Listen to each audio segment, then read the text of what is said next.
Hey you guys, Sean with Go Gloves here, and in today's video we're going to be comparing the Rawlings Rev1X versus a Heart of the Hide.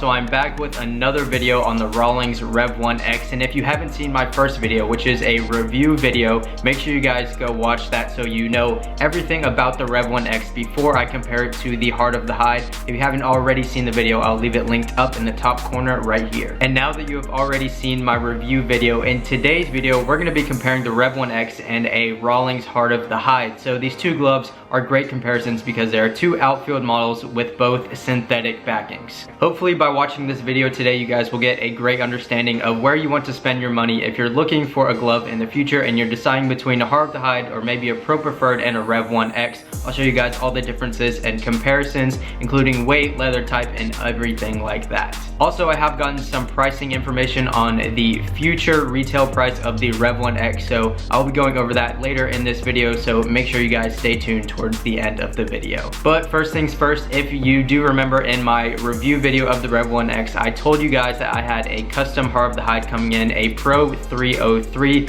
so I'm going to get into that glove first before we compare the Heart of the Hide and the Rev1X. Now, if you also remember in my Rev1X review video, I don't actually own the Rev1X, I'm only borrowing it from my friend Jaden at Peace and Love Gloves on Instagram. And while I was talking to Jaden, he actually noticed that I didn't have an outfield glove to compare to the Rev1X, so he decided to send me this custom Heart of the Hide for free, which just absolutely blew me away. And when he sent me the Rev1X, there was a note inside that said he channeled his inner Jay. And if you guys don't know Jay McAvoy on Instagram at PickleTheBeast417, he gives away free gloves to start an initiative called Operation Sandlot, where you spread kindness and an act of kindness for someone else because someone has done an act of kindness to you. So I'll definitely be paying it forward. But again, Jaden just did something amazing for me, and he's done a ton of stuff like this in the glove and baseball community. So I mean, I was literally stunned. I was almost put to tears because I just didn't deserve this glove at all, and it was given to me for absolutely free. So again, I can't thank Jaden enough. And once again, it's just a great thing that he did, and especially for a kid such as young as Jaden, he's just so mature and such a good person to know in the community. So not that followers mean anything to him, but he's definitely a great guy that you guys should get to know and at least enjoy his gloves. So please go show him some love at Peace and Love Gloves on Instagram. Can you believe Deed bought us all these? Damn, these things are fast.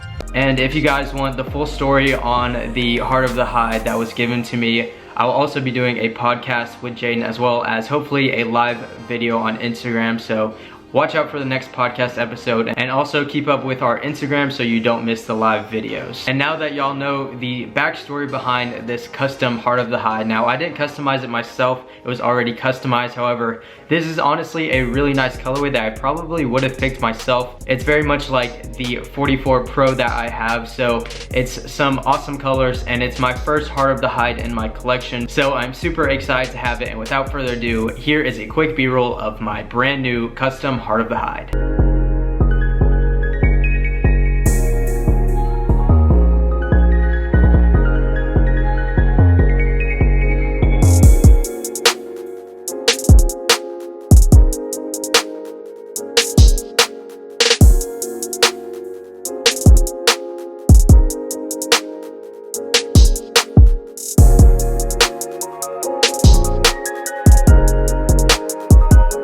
Now that I have this Rawlings Heart of the Hide, I can have a great comparison of how the Rev1X will stand up to the other outfield patterns from Rawlings. And as you can tell on the back of this glove, it is backed with mesh, which is a synthetic. So hopefully we'll see how that compares to the plastic synthetic on the Rev1X, and we'll compare the weights and everything like that as well. I will tell you about the durability of these different synthetics and everything like that. So first, let's get into it. Starting off with both gloves, you can see they're the exact same size and type of web. So they're both outfield models in a 12 3/4 inch pattern, which is probably the most popular size for an outfield model. Now, there are two different models I can tell because the Rev1X has a significantly shallower pocket than the Pro 303, which generally is a pattern from Rawlings that is going to have a deeper pocket in the first place. And the first thing that I'm going to talk about these gloves is the leather type, and unfortunately I don't actually have a lot of information about the Rev1X leather type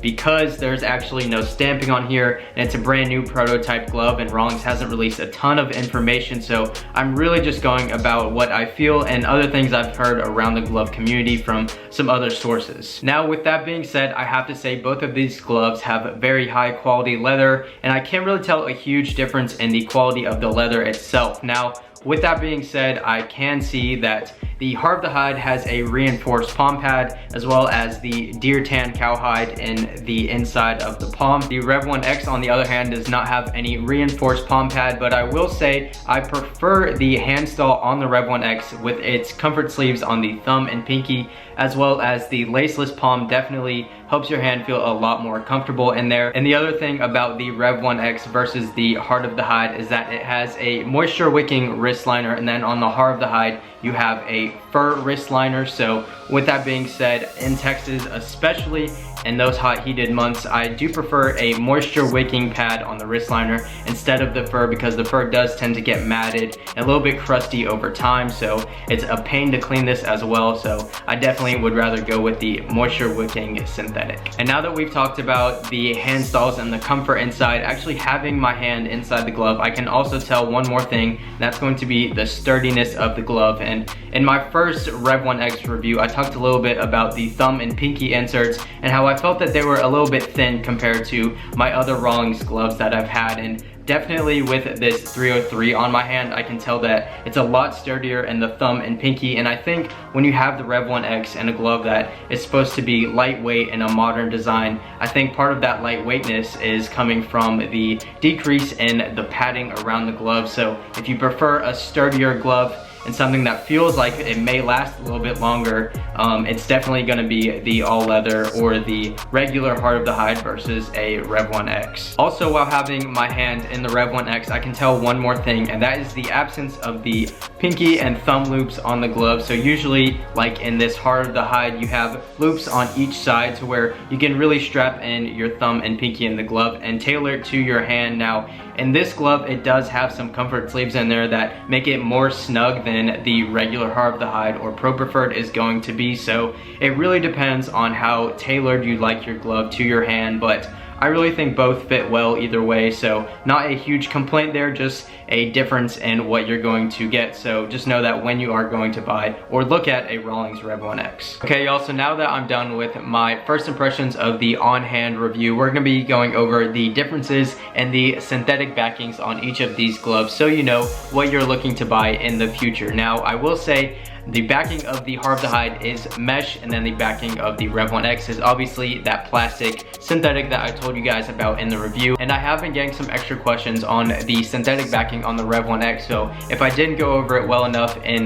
the Rev1X review, hopefully I can clear up some things in this video. So the backing on this glove is made of a plastic type material. However, it's not a hard plastic, it's more like a rubber plastic mix. Honestly, because I have no clue what it's actually made out of, I'm doing my best to describe it to you guys, but if you have any questions, just DM me on Instagram. And finally, actually getting into the comparison of these two synthetics with the Rev1X, like I said in the review video, it's going to be very durable and it's going to last you a long time. However, if you're like me and when you think of buying a glove, you think of it as a luxury leather product, that's not what you're gonna have in this synthetic. So it may feel like a cheap plastic glove to anyone out there that's thinking of buying the Rev1X, and compared to a more leather glove like this with a mesh backing, it's definitely going to be different from what you're expecting. And like I said, with the Heart of the Hide and the mesh inlay, you are going to feel more of a luxury leather product because you do have the leather at the top and this nice design, as well as the leather weltings going right through the mesh. And I think it does match a little bit leather with the entirety of a leather glove. So what you do sacrifice with the mesh, however, is going to be that durability that you get with the plastic Rev1X. So with the mesh, especially around the lace holes, you are going to get some ripping or fraying, and I can already tell on this glove because I've barely used it and it's in a barely used condition. There's already some fraying around the lace holes. So just know if you are going to pick between the two synthetics, you might have to decide between durability and luxury. Again, everything I'm saying all depends on your preferences, and this is just how I feel personally about these two gloves. And now that we've gone through that, we're going to finally weigh these gloves and see how much of a difference the Rev1X really makes. Alright y'all, so here we have the scale, and if you are ever selling gloves or you're really into your gloves and want to know the differences and how much they weigh, I definitely recommend getting a scale like this. It definitely helps when I ship gloves out to know the weight of the package and everything like that. So it also helps because I'm curious in the weight of this. So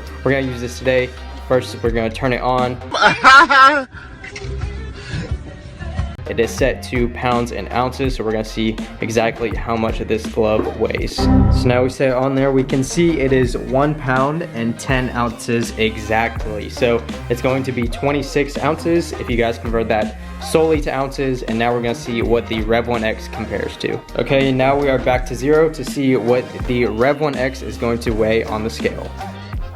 So y'all, now we can see the Rev1X is 1 pound and 7.4 ounces, so almost a 3 ounce difference. Alright y'all, so after weighing both of these gloves, you can definitely see the difference in the Rev1X that lives up to its name as a sleek, modern, lightweight design. And just for reference, both of these gloves again are the exact same size, so that weight difference is definitely going to be legit. And it may not seem like a lot on the scale, but when you have these gloves on your hand, you can definitely feel a difference, and especially with that padding and everything like that, I think that's some of the biggest contributing factors. However, the biggest part of the glove is that when you have such a large glove on your hand compared to say an 11.5-inch infield glove, that weight will definitely make a huge difference in the outfield. If you're looking to be faster in the outfield and track more fly balls, that may be a huge thing for you. So just know that when you're looking to buy a Rev1X or a regular glove like a Heart of the Hide or Pro Preferred. Okay, and that should about do it for all of the differences with the Rev1X versus a Heart of the Hide. If you guys think I missed anything, make sure you go back to my review video, because I did have some comparisons in there to talk about what is different about the Rev1X compared to a regular glove. And this one really just compared the two and gave you guys a great idea of what is really different. And finally, I did say at the beginning of the video that I would be going over the price. Now, I'm not sure on an exact price, but I did talk to some of my friends in the community who have talked to sales reps at Rawlings, and the price of the Rev1X, as expected, is going to be pretty pricey. And with that being said, it is going to be above the retail price of the Pro Preferred, which is currently the highest retail price glove at Rawlings, at a price point of $360. And I'm asking for $50,000 in exchange for 15% of my company. And I could definitely see the Rev1X going for a price point above $400. And I've also had some questions about the possibility of a custom Rev1X builder on the Rawlings website. And to that, I would say that is definitely something a few years in the future. I think they're gonna really have to see how well the Rev1X does at the retail market, and then they'll have the possibility of making a custom site. With a brand new product like this, you definitely have to feel out the market and see how well it sells before even considering the possibility of a custom website. So hopefully I have given you guys a great idea of what you can expect when the glove comes to market this summer. And now that I have said everything about the Rev1X, unfortunately this is my last YouTube video on it until it comes out this summer, and maybe if I pick one up then I will make some more videos. However, I'll be sending this prototype back to Jaden at Peace and Love Gloves on Instagram. Again, please y'all go show him some love for the great things that he did for me. With that being said, that is all I have for today's video. Thank you guys so much for watching, and y'all killed it on the last Rev1X video. So if you guys love these prototype videos, please leave a like down below so I will make sure to do some more videos just like this one. Also, if you want to keep up with any other gloves I'll be getting in the future or anything like that, make sure you follow my Instagram at GoatGloves or follow the link in the description down below. Lastly, make sure you subscribe so you don't miss any new weekly videos. Once again, thank you guys so much for watching, and I'll see you in the next video.